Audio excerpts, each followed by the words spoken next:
ही निवासी है और भोपाल के वासी है। मैं आपका अभिनंदन करता हूं। इस अवसर पर आशुतोष जी ने भूमिका रखी है हमारे इस यंग थिंकर्स कार्यक्रम के लिए, खास करके जो मेरे को लगता है दूसरी बार आ रहा हूं मैं, एक बार एक कार्यक्रम में और आया था, है ना। और जिस प्रकार का ये आयोजन किया गया, दीपक शर्मा जी जो ट्रस्ट के अध्यक्ष हैं, माननीय, मैंने आपका सम्मान भी किया। दीपक जी के साथ इनके माध्यम से इस विचार का ही स्वागत किया है। मैं आपका भी सबका स्वागत करता हूं इस नाते से। हमारे इस कार्यक्रम में मंच पर विराजमान डॉक्टर नितिन राणे जी, आपका भी अभिनंदन। कुलगुरु अवंतिका विश्वविद्यालय, मंच के सामने विराजमान अखिल भारतीय कार्यकारिणी के सदस्य डॉक्टर मनमोहन जी वैद्य साहब, माननीय हेमंत जी मुक्तिबोध जी, माननीय राजमोहन जी, प्रवीण जी, केतन जी, माननीय अशोक जी पांडे साहब, हमारे संघ चालक माननीय भरत शरण सिंह जी, सिंघई जी, बांगड़ जी और अनेक शिक्षाविद।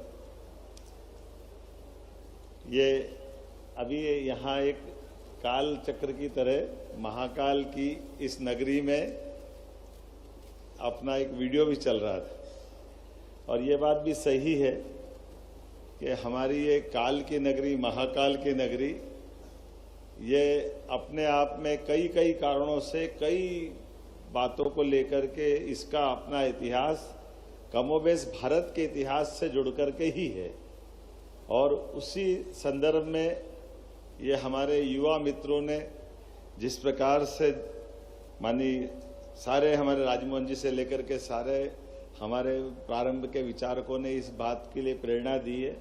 और जिस प्रकार से विवेक जी ने कहा कि सच में विवेक जी फिल्म के कलाकार, विचारक, चिंतक, आमतौर पे उनकी धारणा रहती कि वो लोक रंजन के काम करते हैं और लोक रंजन के कामों के बलबूते पर वो अपनी आजीविका चलाने का काम उनका अपनी मजबूरी में होता है या जो भी कारण होते हैं।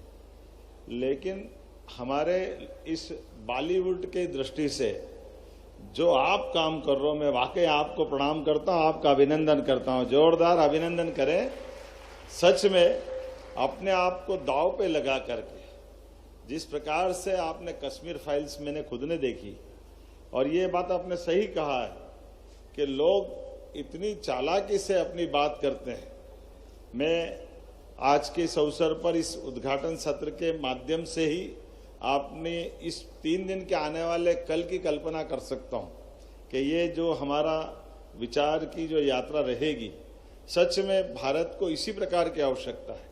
कई उदाहरण इसके भरे पड़े हैं, और ये हमारे परमात्मा की दया भी है कि भारत के अंदर यही युवाओं के कई उदाहरणों से हम समझ सकते हैं।